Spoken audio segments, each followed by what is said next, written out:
During my unit's last deployment cycle, I went to Japan. I was in the Marine Corps Infantry, and my company had the chance to go from Okinawa to South Korea for a training exercise.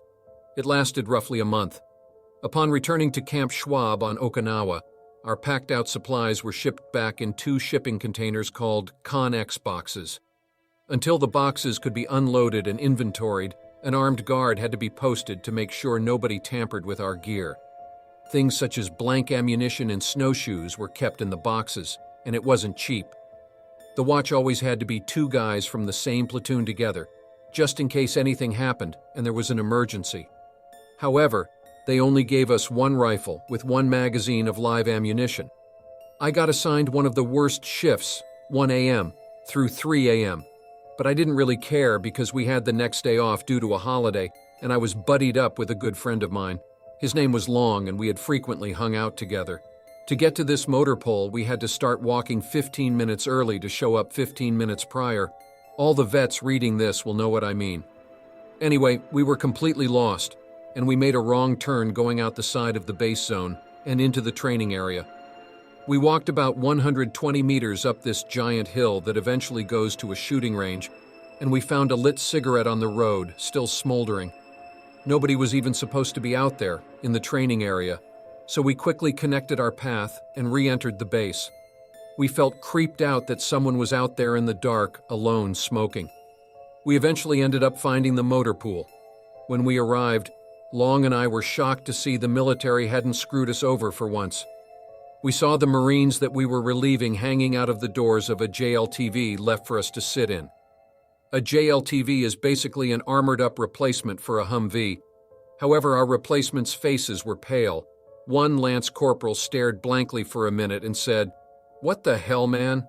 That's not funny. And you know it's not. I could have shot you." I was puzzled and said, "What do you mean?" We got mixed up and walked into the training zone. He just looked perplexed at this point, and then the other Lance Corporal spoke up and said, "Then who was it, calling for a corpsman, and then violently shaking the fence of the motor pool? We aren't stupid, and I'm not even mad. I just want to know how you got through vegetation that thick. The only other way over to that side of the fence is that hole." He gestured to a gaping hole next to the JLTV. "We would have seen you walk past," he said. We explained our every move, and he finally believed us. They proceeded to remove the magazine from the rifle and made sure it was clear before handing it off. After I received it, I promptly popped the mag back in, and we said our goodbyes. I was supposed to tell him if there was anything else as he wrote it up. We were going to report it to our platoon sergeant in the morning. I hopped into the passenger seat while Long hopped into the driver's seat. We got to talking. After what seemed like forever, he started to fall asleep. I let him do it since it was only us, and I wasn't tired at all. Not long after that, I swear I saw a movement, but I didn't clearly see anything. And Okinawa has way too many stray cats, so I passed it off. Kind of on edge, something had changed in the air. It felt as if something was terribly wrong, or like I was witnessing something terrible, but saw nothing. Suddenly, I heard a faint voice say, "Hey, Marine!" and it was getting close to the time that our replacements would be showing up. Figuring it was them, I woke Long up and we hopped out of the vehicle. What happened next was the most insane thing I've ever witnessed in my life. Even in typing this, I feel as if maybe we both had some extreme mass hallucination. Emerging from the bushes and through that hole was a man. A Marine at that, but he was not one of us.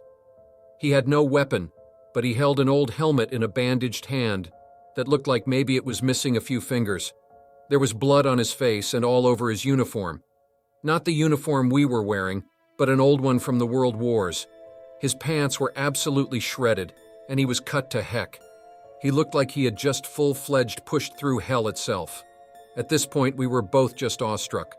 He glanced at his arm and elbow, which had a nasty slice in it, and then he looked at Long. He said 2 things. The first was, "Can I get one of those?" and pointed at Long's cargo pocket. Long only had his cigarettes in that pocket, so he instinctively grabbed the pack and pulled them out. He nervously said, "These?"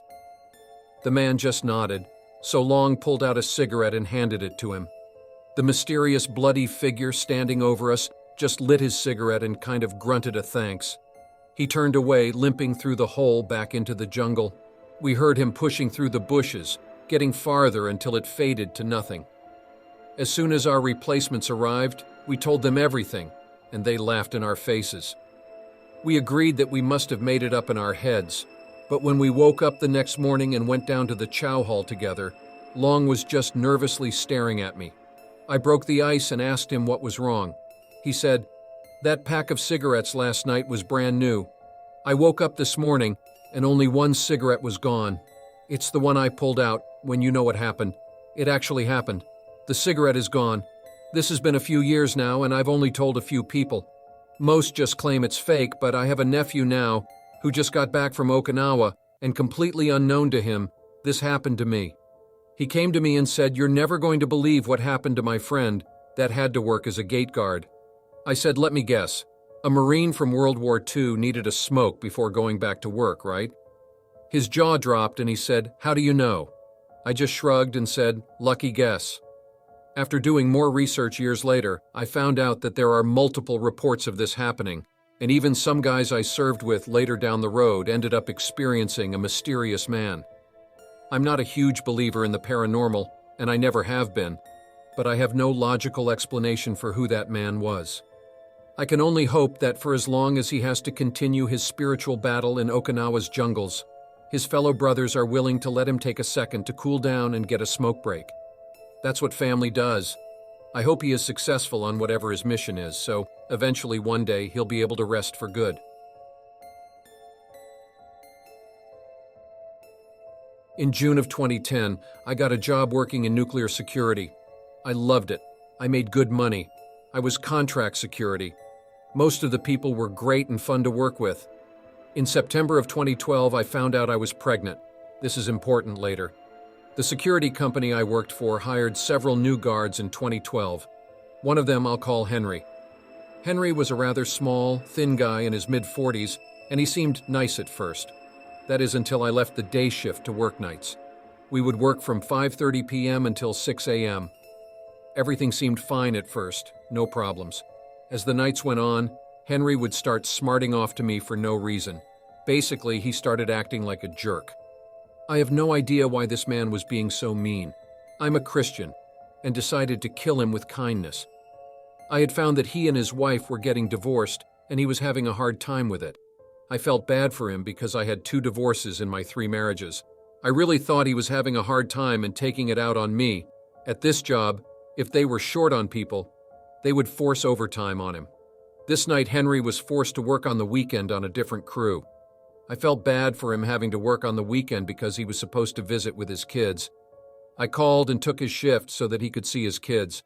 The next time I worked with Henry, he brought me a letter from a so-called friend and asked me to rewrite it so that he could send it to his wife. He then apologized to me for his rudeness. I really didn't want to, and tried to tell him nicely no, but Henry insisted, so I reluctantly agreed. That's when he started telling me about his wife and how crazy she was. He tried to get her some help. He said she wasn't stable enough to get full custody of their kids. A couple of nights later, he started telling me things that he would love to do to her. "I really want to strangle her and watch the life drain out of her," he would say. "If I decided to kill someone, no one would ever figure out where the bullet came from. Then I could get a plane and take my kids somewhere where no one would ever find us." Henry then looked at me with very cold eyes and told me, "If you ever tell anyone, I'll cut your heart out and watch you bleed." At this point, I was scared beyond belief. I went to my supervisor and told him about the threat. They pulled Henry's security clearance. When they did that, he glared at me with the scariest look I've ever seen. My boss told me to make a police report, so I documented what happened. It turns out that Henry had been arrested for harassment of some older woman at Publix. I still don't know how he got his job in security with that record. In January of 2013, I had gotten in touch with his wife and told her about the threats he made to her. Later, I got a subpoena to testify at court. When Henry found out about it, he started following me. He went to my husband's job looking around. Then I started getting phone calls where you could hear someone breathing, but never said anything. Henry started calling the manager of my apartment, asking which unit I lived in, what my vehicle looked like, and so on. This went on for about 2 months, scaring me to death. In March, I went to court, and when he saw me, he grinned an evil grin like I've never seen before. I wasn't called to testify, and the stalking stopped. I later found out that he had been arrested for breaking into the house where his wife was staying, and he had several firearms in his possession that he wasn't supposed to have. When his wife moved to another house and went shopping. When she came back, she found that her house was on fire. Henry was in the driveway, grinning and laughing, while the firefighters were trying to put it out. I've only seen him once since then. For 3 months, I was absolutely terrified of him. I certainly hope that I never see him again. I had been working at a local gas station for a few years at the time. It was the job I had throughout high school and after graduation. I kept it for a year or two. I started doing the night shift. The pay was better. The store never got really busy at night. The pumps were automated, and almost everyone paid at the pump instead of coming in, so it was pretty easy. The gas station was on the corner of a quieter street. There were 4 pumps out at the front and a pair of dumpsters at the side. I would take the garbage out every morning at the end of my shift, and the garbage truck would come and empty them right after, as I was leaving for the day, at 5 a.m. It was close to 4 a.m., and quiet so far. I don't think I saw more than 3 or 4 customers in the 6 hours that I'd been on duty.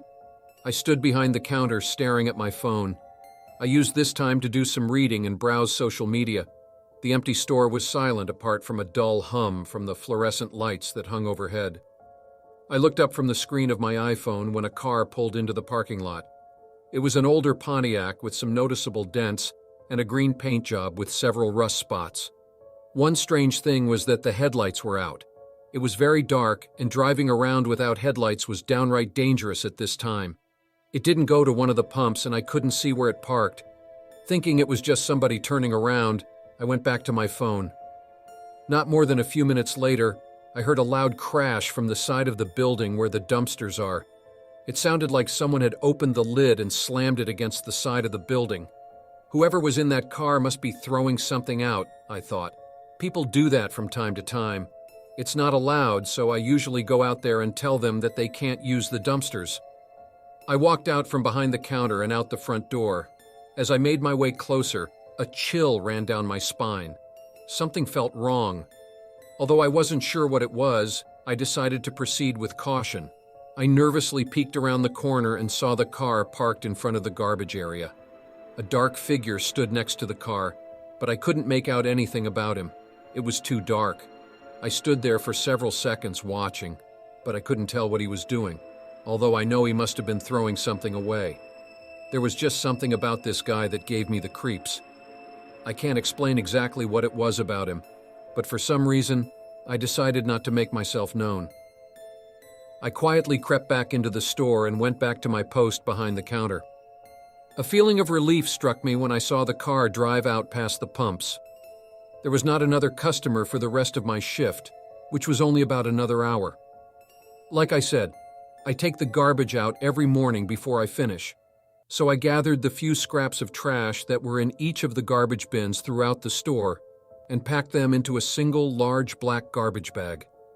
I flipped the light switch on the other side of the building where the dumpsters were. While I was walking to the dumpster, I remembered the creepy guy from an hour before. Although it didn't occur to me to check what he had thrown out, I realized that I was about to find out. The bright bulbs shone down on the green bins like spotlights, as if they were an exhibit at some kind of a strange modern art gallery. I had to squint my eyes as I approached. When I reached the closest bin, I swung open the large lid and it crashed on the side of the building, causing that familiar noise. Before throwing the bag in, I leaned over and looked inside. What I saw left me so shocked that I dropped the garbage bag on the ground. There was a pile of black garbage bags, and at least one of them was dripping with a red liquid. I had seen enough. I ran into the store and locked the door, then hid behind the counter. I frantically called 911 and told the operator everything, my hands shaking so much that I could hardly hold the phone. The police arrived quickly after, and sure enough, there was a body in the dumpster. I did my best to give them a description of the guy, but like I said, it was so dark without the lights on that I couldn't really tell what he looked like. I was, however, able to give them a description of the car, and based on that, they were able to track the guy down and arrest him. As of this time, he's awaiting trial for murder, and I'm expecting to testify as a witness.